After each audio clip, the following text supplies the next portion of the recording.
Professor in question? Jason Arday. Appointed at the age of 37, Professor Arday has been celebrated by Cambridge University, the BBC, and academic elites across the world as the youngest black academic in the university's history. Perhaps the real racism is the DEI ideology that led to Jason Arday being appointed in the first place. The soft bigotry of low expectations built on the implicit assumption that ethnic minorities need a leg up to succeed.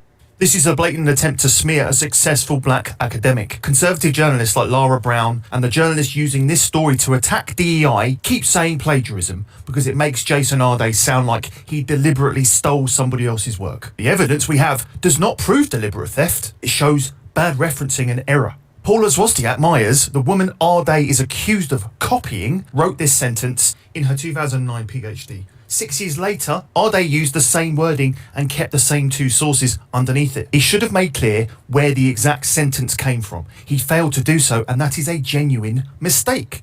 But you'll never guess what? Conservative journalists forgot to mention this part. Arday names Zwozdiak-Myers 14 times and lists both her thesis and her book in his references. If he was trying to hide her, why tell his readers who she was 14 times? Someone compared both theses sentence by sentence and published the results. Most of the matching wording appeared in the opening chapters where previous research was being discussed. In the section covering Arday's own method, data and findings, only 29 out of 2,556 sentences matched. That is 1.1%. So where exactly is the stolen research? Liverpool John Moores investigated and reportedly concluded these were honest errors. It also accepted Arday had been badly let down by poor supervision. And this is important context. Arday is autistic. Research involving 54 autistic students found poorer planning and organisation were linked to academic process. This does not prove autism caused his mistakes, of course not, but it shows why proper supervision matters, especially when he barely received any. For comparison, look at the treatment of William O'Reilly.